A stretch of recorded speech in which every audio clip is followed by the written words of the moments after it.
The shadow of death hung over the house in Hampstead. Hugh Gaitskell, tragically early, has been taken from us in the prime of life. In 1963, the Labour leader Hugh Gaitskell died of an unusual liver disease.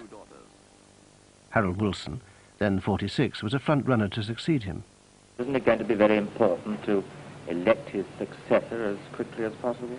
I don't think we can begin to think about that yet. I mean, when the leader of the party has died only really a few hours ago, I don't think any of us can start thinking about that. To Hampstead Parish Church went members of the family, also some of his friends in the Labour Party, for the solemn service. Wilson defeated his arch-rival, George Brown, to succeed Gaitskell as Labour's leader. At the same time, MI5 was debriefing a Soviet defector called Anatoly Golitsyn. Together, Golitsyn and his MI5 handlers came up with an amazing story. Gaitskell, they said, had been murdered by the KGB to make way for Harold Wilson, whom they concluded was a long-term Soviet agent. Curiously, in his exhaustive debriefings with the CIA in America before he came to Britain, Golitsyn had never mentioned any such idea. Golitsyn had been pretty much pumped dry. I'm absolutely certain that he knew nothing about Gaitskell or Wilson until he got to England in the summer of 1963.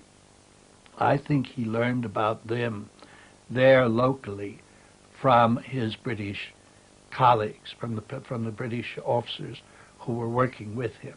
Golitsyn, I think, had never anything to do with the British desk or the Russian or Soviet intelligence against Britain.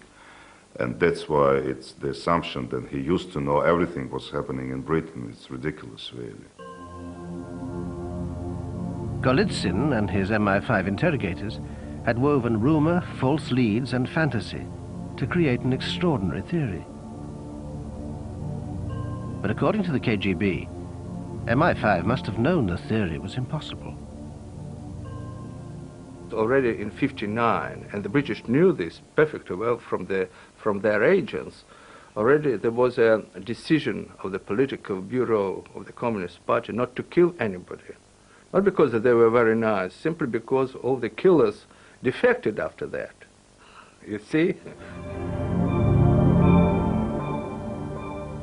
We killed our people, our agents, Russians abroad, white Russians, Ukrainian nationalists, and so on. But I don't remember a case when we killed some Western leader abroad. There was no case like this. Yet the Gaitskell assassination theory found its true believers. The most fervent was MI5's then scientific expert, Peter Wright. I had a very close relationship with Peter Wright myself in London. And Peter did tell me a lot of things which were very confidential. And one of them was about the Gaitskell Wilson business. And naturally, I was very interested in this and astonished to hear it. When Golitsyn returned to America, he reported the new theory to the director of the CIA, John McCone. McCone, you see, was shocked when he heard all this about Wilson being a possible suspect, and Gaitskell may have been murdered and so on. And he cabled Roger Hollis, then the Director General of MI5, and said, "This is the first we've heard of this. What's going on?" Hollis cabled back to say the theory was untrue, but the damage had been done. It was adopted by CIA counterintelligence chief James Angleton, who never let go of it. To the KGB, the idea that Wilson was an agent is outlandish.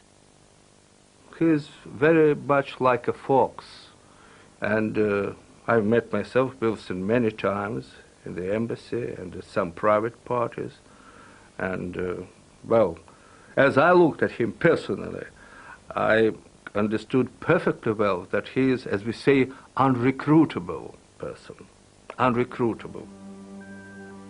But 10 years later, in 1974, James Angleton and his supporters in MI5 were, unknown to Wilson, still telling their intelligence colleagues that he was a Soviet agent.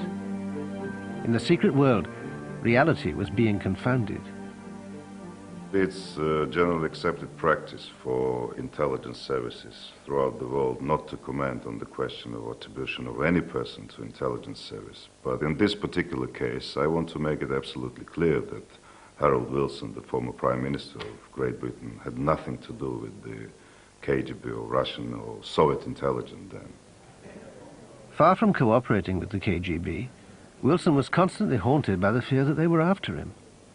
His cabinet secretary recalls the mounting paranoia, particularly on the visit they made to Russia in 1975.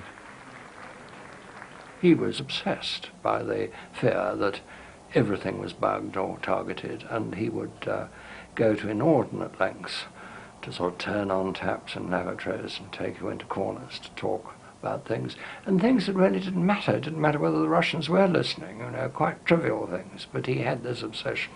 And I think that led on to a feeling that if the KGB could be targeting him, well, so could the CIA and possibly MI5.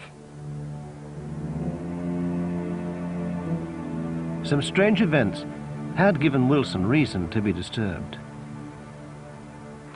Someone had tried to smear his deputy, Ted Short, by sending to national newspapers a forged cheque, purporting to show he had a secret Swiss bank account.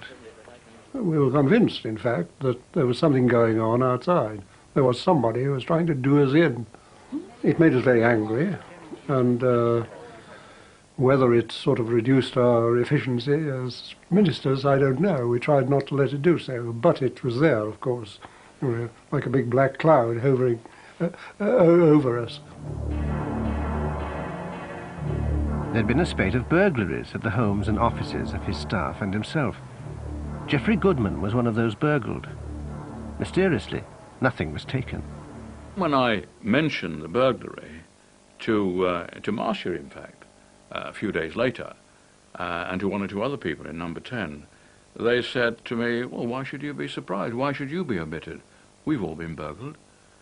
And she said, you realise that there have been 13 or 14 burglaries of Harold's personal stuff in the last few months, and you're just added to the list. No state secret was ever stolen.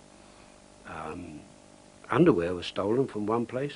Grandfather clock was stolen from another. Old copies of Wilson's speeches that I hadn't been able to give away when they were new were stolen. But there was nothing that was secret. Wilson, a fierce opponent of apartheid, believed that agents from the South African embassy, probably working with MI5, were behind the burglaries. When I was burgled twice in a week and I lost my precious grandfather clock, and I told him, and he looked at me very straight and he said, Bernard, it's probably in the South African embassy. The obsession that he was being targeted began to dominate life at number 10. The occasion when he pulled aside a portrait of Gladstone to reveal a hole in the wall with wires sticking out, which he thought proved that he was being bugged. All it was, on investigation, was that when the wall lights had been taken down to put the picture of Gladstone up in that position, the workmen hadn't bothered to fill it in because the hole was being covered by the portrait. Wilson was becoming paranoid. The man who had once been so enamored of the secret world was beginning to believe it had turned against him.